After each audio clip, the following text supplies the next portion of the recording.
بسم اللہ الرحمن الرحیم۔ السلام علیکم دوستو، آج کی ویڈیو میں ہم اللہ کے نبی حضرت لوط علیہ السلام کی قوم کا تذکرہ کرنے جا رہے ہیں، لہذا ویڈیو کو سکپ مت کیجیے، آخر تک ویڈیو دیکھیے۔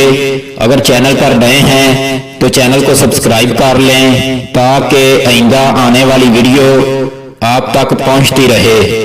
حضرت لوط علیہ السلام نے جب صدوم میں آ کر قیام کیا تو دیکھا کہ یہاں کے باشندے فواحش اور مصیبتوں میں اس قدر مبتلا ہیں کہ دنیا کی کوئی برائی ایسی نہیں تھی جو ان میں موجود نہ ہو، اور کوئی خوبی ایسی نہیں تھی جو ان میں نہ پائی جاتی ہو۔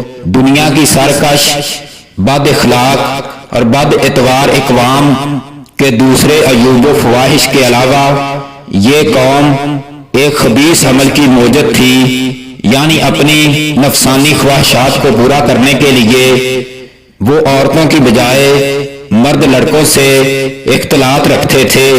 دنیا کی قوموں میں اس عمل کا اس وقت تک قطعاً کوئی رواج نہ تھا۔ یہی بدبخت قوم ہے جس نے اس ناپاک عمل کی ایجاد کی۔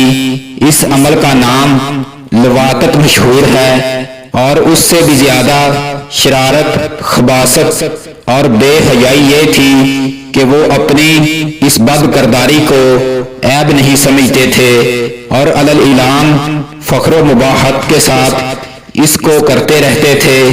اہل صدوم کی یہ بھی عادت تھی کہ وہ باہر سے آنے والے تاجروں اور سوداگروں کے مال کو ایک نئے اور اچھوتے انداز سے لوٹ لیا کرتے تھے۔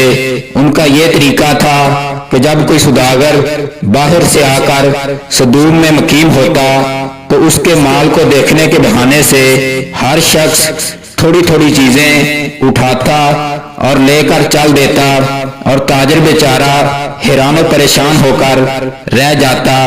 اب اگر اس نے اپنے ضیاع مال کا شکوہ کیا اور روزیں دھونے لگا تو ان لٹیروں میں سے ایک آتا اور لوٹی ہوئی دو ایک چیزیں دکھلا کر کہنے لگتا کہ بھائی میں تو یہ لے گیا تھا، لو تمہاری یہ چیز موجود ہے۔ وہ رنجیدہ آواز میں کہتا کہ میں اس کو لے کر کیا کروں گا، جہاں میرا سارا مال لٹ گیا وہاں یہ بھی صحیح، جا تو اسے اپنے پاس ہی رکھ۔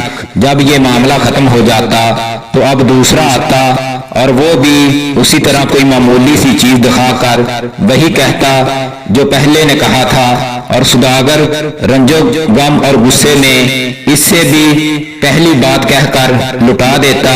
اسی طرح سب اس کا مال ہضم کر جاتے اور سوداگر کو لوٹ گسوٹ کر بھگا دیتے۔